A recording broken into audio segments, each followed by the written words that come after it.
오늘도 주님의 말씀을 통해서 하나님의 은혜와 능력이 임하시기를 예수 이름으로 축복합니다. 아멘. 여러분, 부자의 습관이라는 저자, 그 책의 저자 토마스 콜이라는 사람이 있는데요, 그 사람이 부자들을 연구해 보니까 부자들은 또 다 부자가 되기를 원하는 건 아닌 것 같지만 그래도 부자들의 습관을 보면 67%가 1시간 이하로 TV를 본다고 합니다. 대단하죠. 저는 TV를 많이 보는 축에 속하는 것 같습니다. 그리고 86%, 그들 중에 또 86%가 30분 이상 자기 개발을 위해서 독서를 한다고 합니다. 왜 그렇게 하느냐라고 물어보니까 이유가 있는 거예요. 많은 지식과 많은 정보들은 자기가 그 책을 묵상할 때 창의적으로 나온다는 겁니다. 그런데 그렇지 않으면 남의 생각을 베끼기 바쁘다는 거예요. 저도 미국에서 공부할 때 석사과정 할 때는 책을 한 30권에서 50권 정도를 미리 읽어가면 됐어요. 그런데 박사과정 하려니까 100권 정도는 읽어야 되는 거예요. 준비를 해야 되는 겁니다. 그만큼 그런 지식을, 선지식을 책을 읽고 가는 이유가 뭐냐면 충분히 책을 읽고 내가 연구하고 묵상해서 남의 글을 베끼는 것이 아니라 내가 가진 독창적인 지식을 토해내기 위해서, 창의적인 생각을 하기 위해서 그렇게 한다는 것입니다. 이러다 보니 자기 절제가 엄청나게 강한 거예요. 자신을 절제하는 힘이 엄청나게 강한 사람들이 세상을 이끌어 가더라라는 것입니다. 사실 그것은 우리가 참 일반 원칙으로 배워야 할 부분인 것 같아요. 그러다 보니까 우리가 이럴 때를 준비해서 영적으로 무장해야 할 때에 우리는 성령 안에서 얼마나 절제하며 사는가라는 겁니다. 우리가 하나님을 믿고 사랑하는 절제가 강력한가? 거룩함을 갈망하는 마음이 그렇게 강한 마음이 있는가? 세상은 자기의 부와 명예를 위해서 TV를 끊어버리고 사는데 우리는 하나님의 나라와 영광과 거룩을 위해서 무엇을 하며 지금 살고 있는가? 어떻게 하면 우리가 영적 거룩함을 회복하며 주님 앞에 나아갈 수 있을까? 그 부분을 오늘 말씀을 통해 함께 발견하시기를 예수 이름으로 부탁드립니다. 아멘. 오늘 10절 말씀 보면 온니엘의 손이 메소포타미아 왕 구산 리사다임을 이기니라 라고 전쟁의 대승리를 선포하고 있습니다. 이 전쟁에서 승리하기가 굉장히 어려운 이유가 뭐냐면 메소포타미아 왕은 사실 티그리스 유프라테스 강 밑에 있는 메소포타미아 문명부터 시작해서 갈릴리 북부 지역까지를 다 점령하고 있는 시대가 있었습니다. 그것이 아람 리사하임입니다. 그 아람 왕이 어떻게 보면 이 전체를 나하라임입니다. 죄송합니다. 나하라임인데 전체를 포괄하고 있으면서 그 지역을 점령하고 있었습니다. 그런데 그 군대가 조그마한 이스라엘을 공격하러 온 거예요. 그 이유가 뭐냐면 거대하게 나라를 확장하며 나라를 커가다 보니까 이 아람 왕이 이집트까지 먹고 싶은 거예요. 사람이 그렇잖아요. 위에 북방을 다 토벌하고 땅을 확장하고 나니까 아래쪽이 보이는 거예요. 그 나일강의 풍요로운 땅들, 그 땅이 보이는데 그 중간에 다리 역할이 뭡니까? 이스라엘입니다. 그래서 이스라엘 사람들이 어쩌면 그 지형적인 그 역할이 우리 대한민국과 똑같으냐라고 이렇게 말하죠. 일본이 중국 쪽 올라가기 위해서 항상 우리를 다리 건너 지나가지 않습니까? 그래서 전쟁이 정말 많은 그 나라가 이스라엘입니다. 우리나라도 마찬가지입니다. 그러한 전쟁에 그 강력한 전쟁이 일어났는데 8년 동안 이스라엘을 지배하며 종살이하게 만듭니다. 어떻게 그런데 이스라엘이 왕도 없는 그 나라가 전쟁에서 이기게 되었냐는 거예요. 무기도 제대로 갖춰지지 않는, 군사도 제대로 갖춰지지 않는 나라가 어떻게 그 강대한 국가를, 전쟁에 능한 국가를 이기게 되었느냐라는 겁니다. 이 사건의 배후를 잠시 살펴보면 6절 말씀을 보면 안타까운 이스라엘의 고통이 나타납니다. 죄악이 나타납니다. 이 전쟁이 일어난 이유가 나타나고 있는데요. 6절 말씀 잠깐 읽어볼까요? 3장 6절 시작.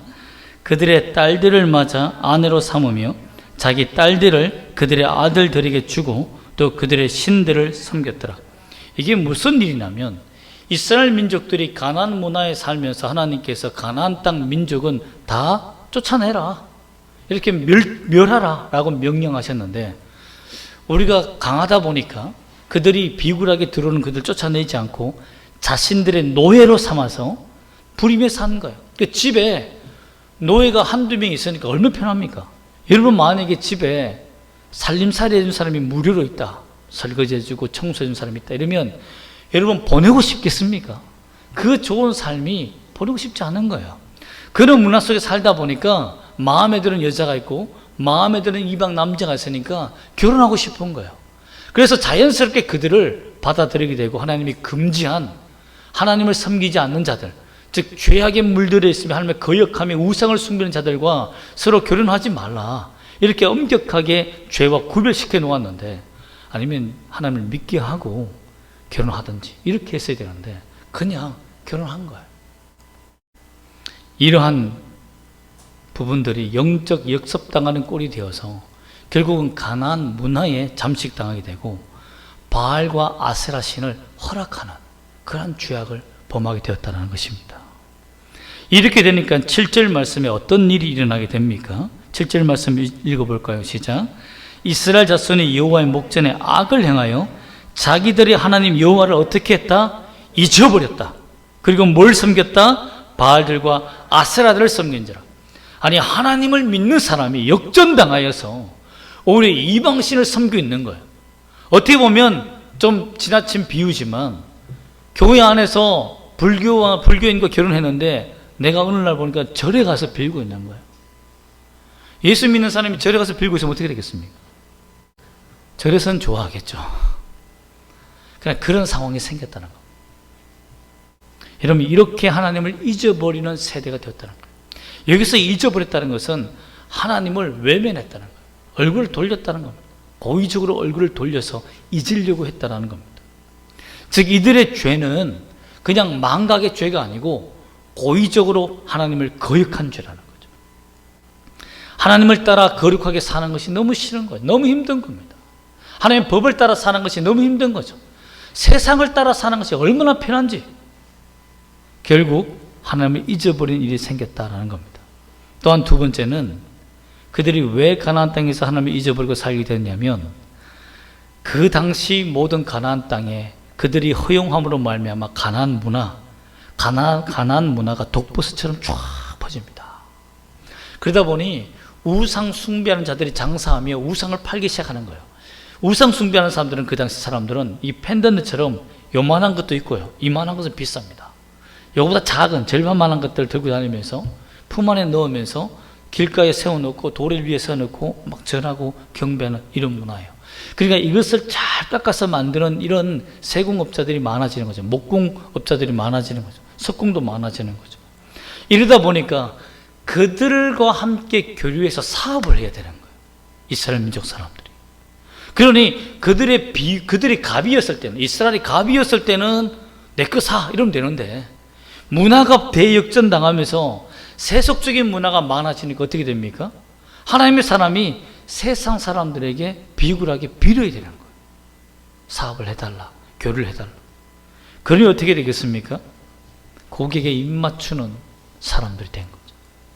그러니 하나님의 사람들이 능력을 잃어버리고 잘 살기 위해서, 그 가나안 문화의 돈을 얻어서 행복하게 살기 위해서 가나안 문화를 허용했다는 겁니다. 그 죄악의 결과 무엇이 일어났습니까? 전쟁이 일어나게 된 겁니다. 그래서 메소포타미아 왕이 구산이라는 이름은 뭐냐면 두 악이란 말입니다. 악이 있는데 두 개나 악을 저질렀다. 그 말은 이중적으로 악을 저질렀다. 아주 사악한 자다.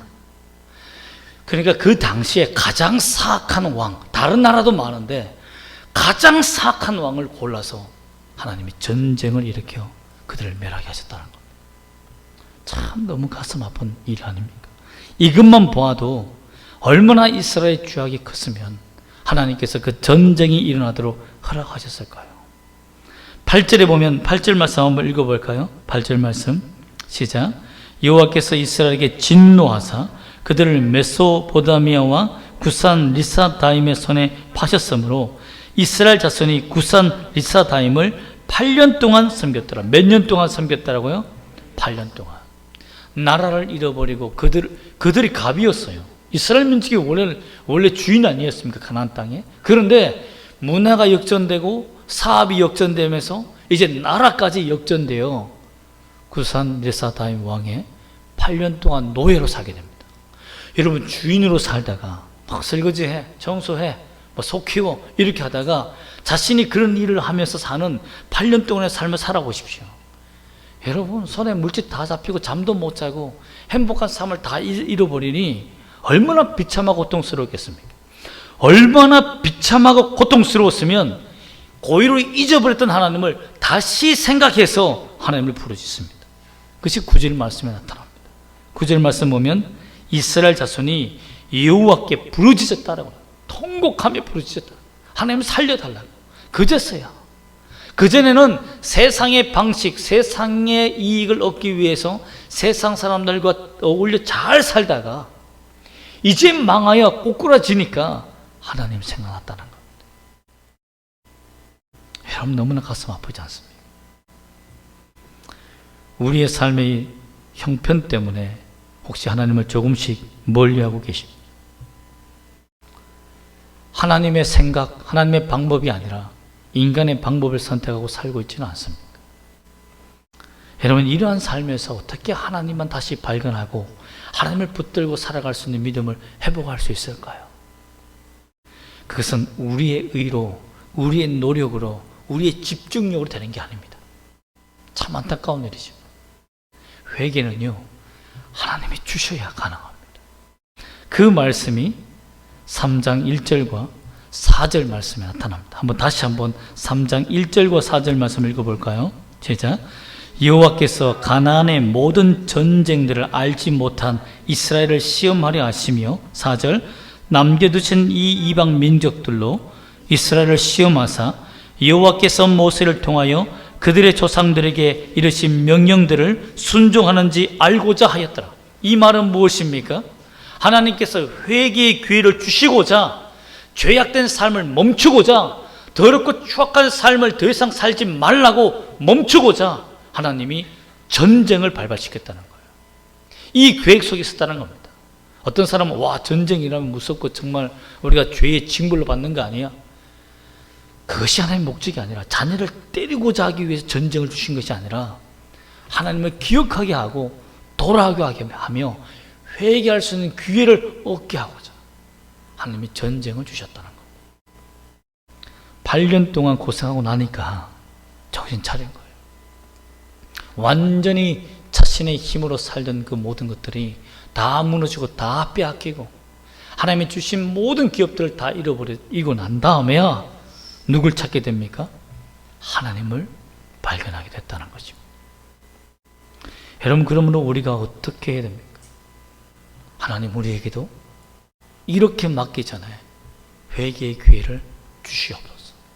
주님께로 돌아갈 수 있는 길을 발견하게 도와주옵소서라고 기도하는 것이 가장 중요하지 않겠습니까? 여러분, 지혜로운 아들은 어머니의 눈치를 잘 살핍니다. 매를 맞기 전에. 그렇지 않습니까?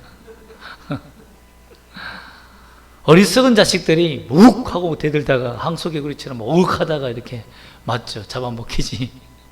절대 지혜로운 자녀들은 잘 살핍니다. 여러분, 또한 죄악의 손에 팔려감을 허락하신 이유가 뭘까요? 왜 그랬을까요? 9절 말씀 다시 한번 읽어볼까요? 9절 말씀 시작. 이스라엘 자손이 여호와께 부르짖음에 여호와께서 이스라엘 자손을 위하여 한 구원자를 세워 그들을 구원하게 하시니 그는 곧 갈렙의 아우 그나스의 아들 온니엘이라. 여기서 이스라엘 자손을 위하여라는 그 말이 기억되게 하기 위해서는, 기억되게 하기 위해서, 하나님을 생각나게 하기 위해서, 죄악의 손에 팔려가게 하신 이유는 다시 몸부림치며 부르짖으며 주님 앞에 나와 기억하는 그 자세를 주시기 위해서다라는 겁니다. 즉 하나님을 기억하고 하나님을 율법을 묵상하며 살아가는 그 삶을 다시 주기 위해서다라는 것입니다. 얼마나 고통스러웠으면 그들이 부르짖었을까요? 그때 하나님께서 외면하지 않았다는 겁니다. 참 우리 하나님이 이렇게 참 좋으신 하나님에서 알 수 있는 것은 뭐냐면, 죄악에서 빠져서 허덕이며 고통스러우면 너희를 내가 준 은혜의 배신자다 하며 쳐서 멸해야 마땅한데, 회개할 기회를 준 다음에 회개하면 어떻게 하십니까? 구원자를 보낸다는 겁니다. 그런데 그 구원자가 누굽니까? 온니엘이다. 온니엘을 부르시고 그를 사명으로 준 이유가 뭘까요? 다 타락했는데 온니엘만은 그렇지 않았다는 겁니다. 왜 그랬을까요? 왜 많은 사람들이 가나안 문화를 쫓아다니고 다 세상 문화에 빠지며 바알과 아세라라는 성적 타락된 문화 속에 빠져 사는데 왜 온니엘만은 중심을 지켜 살았을까요? 그것은 1장 11절에서 15절 말씀에 나타나는데요, 제가 요약해드리면 이렇습니다. 갈렙이 저 위에 있는 기랏세벨의 땅을 누가 차지할래? 그러면 내 딸을 주겠다라고 말하니까 온니엘이 이렇습니다. 내가 가겠습니다. 그래서 전쟁을 통해서 그 기랏세벨을 차지한 다음에 밑에 있는 광야, 정말 땅에 물이 없는 광야 네게브 지역을 선물로 받게 됩니다.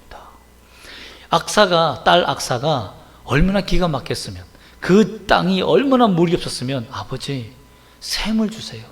물이 없습니다. 그것은 물이 없어요. 그래서 위쪽에 있는 윗물 샘 둘을 허락해 줍니다. 그러나 아래쪽은 물이 없어요. 이 말은 뭡니까? 평생 살면서, 광야에 살면서 하나님께서 하늘에 비를 줘야만 그 땅이 비옥해집니다. 비만 오면 그 땅은 비옥해지며 엄청난 곡식이 자랍니다. 비가 오지 않으면 다 죽은 땅, 사막과 같은 땅입니다. 그러면 온니엘의 신앙은 뭡니까? 하나님이 없으면 살 수 없는 신앙의 환경 속에 살았던 거예요. 그렇기 때문에 세상 어떤 사람들이 다 부유하고 명예 높고 타락하고 부패하고 살아도 자신은 믿음을 버릴 수 없었던 이유가, 하나님을 놓는 순간 다 죽는다는 거예요. 이 땅에서 살 수 있는 길이 없다는 겁니다. 그렇게 고립되고 외롭고 처절하게 세상과 끊어진 상태에서 살다 보니 하나님만 바라볼 수밖에 없었다는 겁니다. 여러분, 주님을 만나는 사람이 이런 사람들입니다. 세상 친구 많고 돈 많고 놀 거 많고 여러분 잘 살고 이러면요, 주님 찾기가 어렵습니다. 항상 주님을 만날 수 있는 환경이 되어야 되는 거죠. 그때 하나님이 이스라엘 자손을 위해서 온니엘아, 너가 이스라엘들을 구원해라, 이스라엘 사사가 되라 라고 콜링하신 거예요. 부르신 겁니다. 그때 온니엘이 사실상 순종한 이유가 뭡니까? 하나님과 전쟁하여 싸워본 경험이 있잖아요. 기앗세벨에서.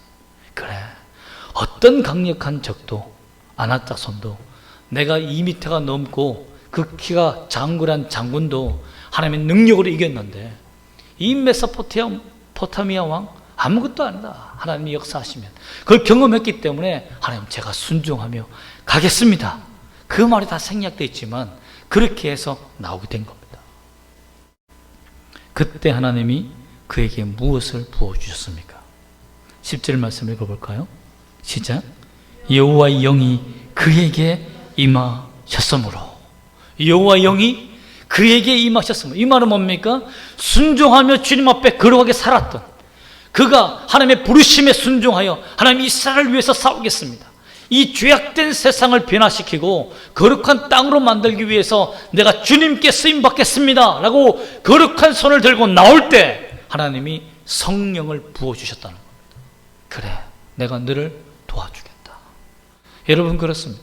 하나님은요, 우리가 다른 사람은 다 세상 길을 가도 내가 주님 앞에 거룩하게 살겠다, 하나님을 믿고 살겠다, 우리는 오늘날 주 예수 그리스도 그분을 믿고 의지하며 살겠다, 그 주님의 삶을 따라 살아가겠다라는 이런 결단으로 순종하며 살겠다고 한 걸음 움직이면 누가 우리에게 임하십니까? 성령이 충만히 임재하신다는 겁니다. 그러므로 말미암아 이 전쟁은 하나님께서 붙드시는 전쟁이 되었다는 거죠. 인간의 전쟁이 아니라. 이스라엘 민족들은 8년 동안 살면서 누가 이 나라를 독립시켜 줄 것인가, 누가 이 땅을 구원할 메시아가 올 것인가 이렇게 간구하며 바랐을 겁니다. 그러나 하나님은 기도하고 거룩하며 주님의 말씀 붙들고 있는 고립된 온니엘을 부르시사 그 한 사람을 통하여 세상을 바꿔버리는 능력의 종이 되게 하셨다는 겁니다. 여러분도 그런 사람들이 되기를 원합니다. 그 결과 10절 말씀 보면 하나님께서 온니엘의 무엇을 통해서요? 온니엘의 손에 누구를 넘겨주었다고요? 바로 구산 리사다임을 넘겨주었다. 그리고 그 손에서 그들을 빼앗아서 이기게 하셨다. 처음에는 구산 리사다임 손에 팔리게 하셨다라고 성경에서 표현하고 있는데 지금은 다시 찾아오게 하였다. 이것은 엄청난 전쟁입니다. 작은 한 나라가 큰 메소포타미아 지역까지 점령하고 있는 이 거대한 국가를 상대로 싸워 이긴다는 것은 불가능한 것 아닙니까? 어떻게 보면 여러분 지금 우리 우루과이입니까? 맞죠? 러시아와 전쟁을 붙어서 정말 지지 않고 끝까지 견딘 것을 보면 대단하지 않습니까? 마찬가지로 이때 이스라엘이 아람 왕과 싸워서 메소포타미아 지역까지 그 점령해서 이긴다는 것이 있을 수 없는 전쟁의 역사입니다. 그 전쟁의 역사를 누가 주셨습니까? 하나님이 주셨다는 겁니다. 그리고 보면 하나님은 하나님의 자녀들이 온전히 거룩하게 살기를 원하신다는 겁니다. 자기 백성들이 이 땅에 살 때에 하나님을 붙들고 정말 이 세상 사람들은 어떻게 보면 죄를 가지고 불장난하는 것 똑같아요. 아이들이 여러분 막 불을 가지고 장난치고 막 있으면 얼마나 위험해 보입니까? 그렇지 않습니까? 마찬가지로 하나님이요 이 세상 우리를 볼 때 죄를 가지고 죄를 가까이 하고 짓는 사람들을 보면 죄로 불장난치는 것과 똑같습니다. 그것을 끊어버리기를 원하는 거예요. 그 불을 끄트려버리기를 원하는 거예요. 여러분 그러므로 우리가 단호히 죄악을 끊기를 소망합니다. 그러므로 이스라엘이 받은 복이 뭡니까? 이 전쟁을 통해서 받은 은혜가 뭐예요? 받은 깨달은 점이 뭡니까? 회개하고 주님 앞에 돌아가는 그 기도, 부르짖는 그 기도, 하나님이 기억하는 그 기도가 자신들의 망가진 삶을 살릴 수 있는 유일한 길이라는 것을 깨닫는 복을 받았다는 겁니다. 또한 성령 충만을 얻기 위해서 우리가 어떻게 해야 됩니까? 온니엘처럼 하나님만 의지하고 살고 철저히 하나님만 부르심에 순종하며 살아야 된다는 것을 우리가 또 배울 수 있는 겁니다. 그들도 배우게 된 겁니다. 하나님은 자기 말에 순종하며 거룩하게 사는 사람들을 찾으시는구나. 여러분 찾으십니다. 여기서 있다 보니까 호메실동에 살다 보니까 유명하지 않고 인기가 없는 것처럼 보이지만 여러분 찾으십니다. 하나님이 찾으시는 거예요. 또한 세상과 타협했던 그들이 얼마나 위험한 놀이인지를 깨닫고 그들이 이방인들과 결혼하고 또 이방 남자와 이방 여자와 결혼하여서 비굴하게 그 죄악의 문화에 비굴하게 살았던 그들이 비위를 맞추며 살았던 그들이 그 집이 어떻게 바뀌었을까요? 이 전쟁을 통해서 진짜 우리 가정에는 하나님을 믿어야 되는구나 하며 다시 하나님을 믿는 결단으로 그 가정을 전도했을 것입니다. 나는 하나님 믿겠다. 나는 하나님을 선택하겠다. 여러분 이게 중요합니다. 내가 하나님을 믿겠다. 나는 예수 그리스도를 믿고 살겠다라는 이 결단의 고백을 여러분 삶 속에서 하시길 바랍니다. 뭐가 창피합니까? 뭐가 창피합니까? 살아계신 하나님을 믿는 것이 창피합니까?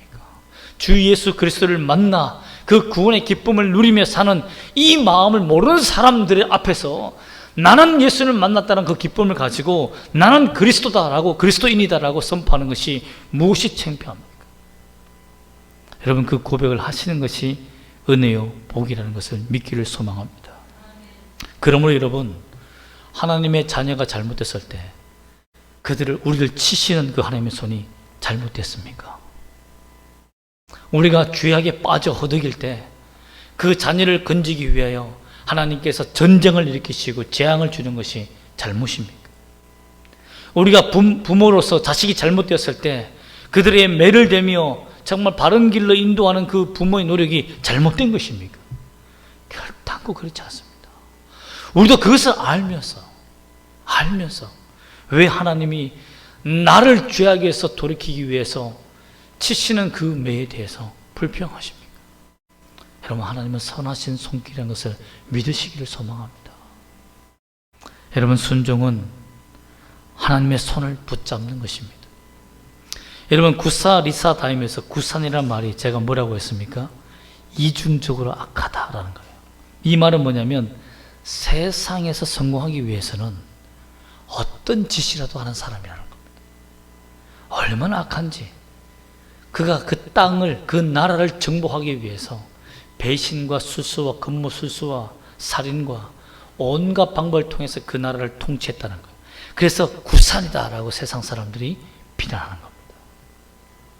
이 말은 뭡니까? 사탄의 손을 붙잡은 자들의 모습이라는 거예요. 여러분, 세상에 사탄의 손에 붙들려서 악에 붙들려 사는 자들의 모습을 보면 악이 고파서 사는 사람과 똑같습니다. 악이 굶주린 것 같아요. 그렇게 살지 않으면 살 수 없는 것처럼 삽니다. 어떻게 보면 마귀에 들린 자, 마귀에 사로잡힌 자라고 표현할 수도 있습니다. 구산이라는 그 말이. 여러분, 그러므로 하나님의 사람의 선택의 순간에 우리는 어떻게 됩니까? 하나님의 사람은 선택의 순간에 누구의 손을 잡아야 됩니까? 하나님의 손을 잡아야 됩니다. 하나님의 전 인격을 따라 살아간다는 그 의미가 하나님의 손을 잡는다는 말입니다. 전 인격에 순종하는, 하나님의 전 인격에 순종하는 것, 그것이 너무 중요하다는 것입니다. 왜 그렇습니까? 세상의 죄악을 끊어버릴 수 있는 길이 내게 있습니까? 아닙니다. 하나님의 도움밖에 없기 때문입니다. 하나님이 돕지 않으면 죄악의 길에서 돌이킬 수가 없습니다. 내 주위에 좋은 사람을 붙여주시고 죄악의 길에서 벗어날 수 있도록 인도하는 사람들이 있고 진리의 길이다라고 알려주는 사람이 있어야 가죠. 이게 죄라는 것을 알려주지 않는데 어떻게 그 죄를 깨닫겠습니까? 성령께서 여러분들의 손을 잡으시고 죄악의 길에서 벗어나게 하시기를 예수 이름으로 축복합니다. 그렇다면 여러분, 이 세상에서 하나님께 순종하며 주님의 손을 붙잡고 살아갈 수 있는 유일한 길이 무엇이겠습니까? 우리가 읽었지만 3장 1절과 4절을 보면 하나님께서 잊어버리지 않게 하기 위해서, 주를 기억하기 위해서 전쟁을 보내셨기 때문에 반대로 생각하면 뭡니까? 하나님을 잊어버리지 않는 것이 순종입니다. 주님을 한 번도 잊어버리지 않고 주님을 기억하고 묵상하며 나아가는 것이 순종이요, 또한 말씀의 명령에 순종하며 주의 율법을, 말씀을 따라, 성경 말씀을 따라 살아가는 것이 순종이다라는 것입니다. 그런데 절대 사탄은 우리가 순종하도록 내버려두지 않습니다.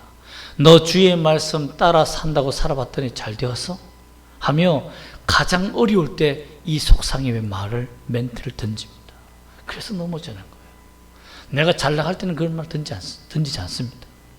내가 힘들 때 사탄은 생각에 불을 넣습니다. 가룟 유다처럼 예수의 팔 생각을 넣었듯이 우리에게 불안과 주님 말씀 믿어봤자 소용이 없어라는 말을 불어넣는다는 겁니다. 그때 예수님이 뭐라고 말씀하셨습니까? 이 세상 우리에게 뭐라고 말씀하셨어요? 세상의 허덕이며 물질과 환경 때문에 고통하며 세상에 비굴하게 살 수밖에 없는, 의식주를 염려하며 살 수밖에 없는 우리에게 뭐라고 말씀하셨습니까? 마태복음 6장 33절에 보면 그런즉 너희는 먼저 그의 나라와 그의 의를 구하라. 그리하면 이 모든 것은 너희에게 더하시리라. 먼저 그의 나라와 의를 구하면 내가 너에게 필요한 것을 다 더해주겠다. 이것은 누구에게 하는 말입니까? 하나님이 우리 자녀들에게 하는 말이에요. 하나님 믿고 순종하며 살아가는 자들에게 하시는 말씀이다라는 것입니다. 이 말씀을 믿으십니까? 여러분, 이 말씀이 믿어지십니까? 주님을 의지하고 살면 주님이 우리를 도우신다는 것이 믿어지십니까? 이 믿음을 갖기를 소망합니다.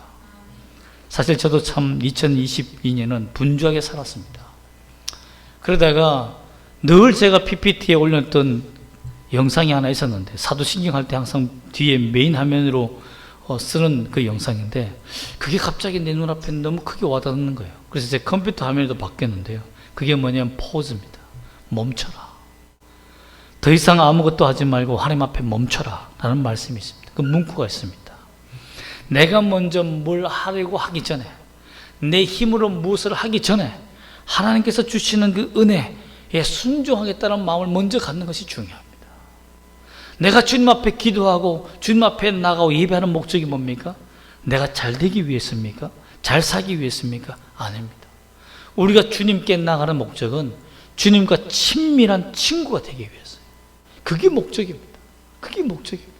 여러분 생각해 보세요. 예수님 내 친구인데 옆에 귀에 대놓고 야 먹을 것 좀 줘 이렇게 막 부르짖으며 기도한다면 얼마나 예수님 귀가 아프겠습니까? 그렇습니다. 우리가 때로는요 주님과 친하게 지내는 친구로 살기 위해서 주의 말씀에 순종하며 사는 겁니다. 그것이 성령이 인도하시는 삶이라는 것을 믿기를 소망합니다. 말씀을 마치겠습니다. 사도 바울도 오늘날 우리가 큐티하면서 느끼는 것이 뭡니까? 갈라디아서라는 가장 걸작적인 은혜의 편지를 쓸 때에도 사도 바울은 고립되어 있었습니다. 사도들과 교제도 못하고 온갖 사막에서 광야에서 아라비아 광야에서 홀로 외로이 예수님의 계시를 붙들고 살았습니다. 그것이 갈라디아 이단들을 물리칠 수 있는 유일한 길이 되었고 또한 온니엘도 하나님을 의지하는 네겝의 광야에서 살면서 주님만 의지해야만 살 수 있기 때문에 주님 붙들었더니 주님께서 부르셨다는 것을 우리가 깨닫는다면 오늘날 우리가 어떻게 살아가야 되겠습니까? 주님만 붙들고 살아가는 우리가 되시기를 주 예수 이름으로 소망합니다. 아멘. 기도하겠습니다.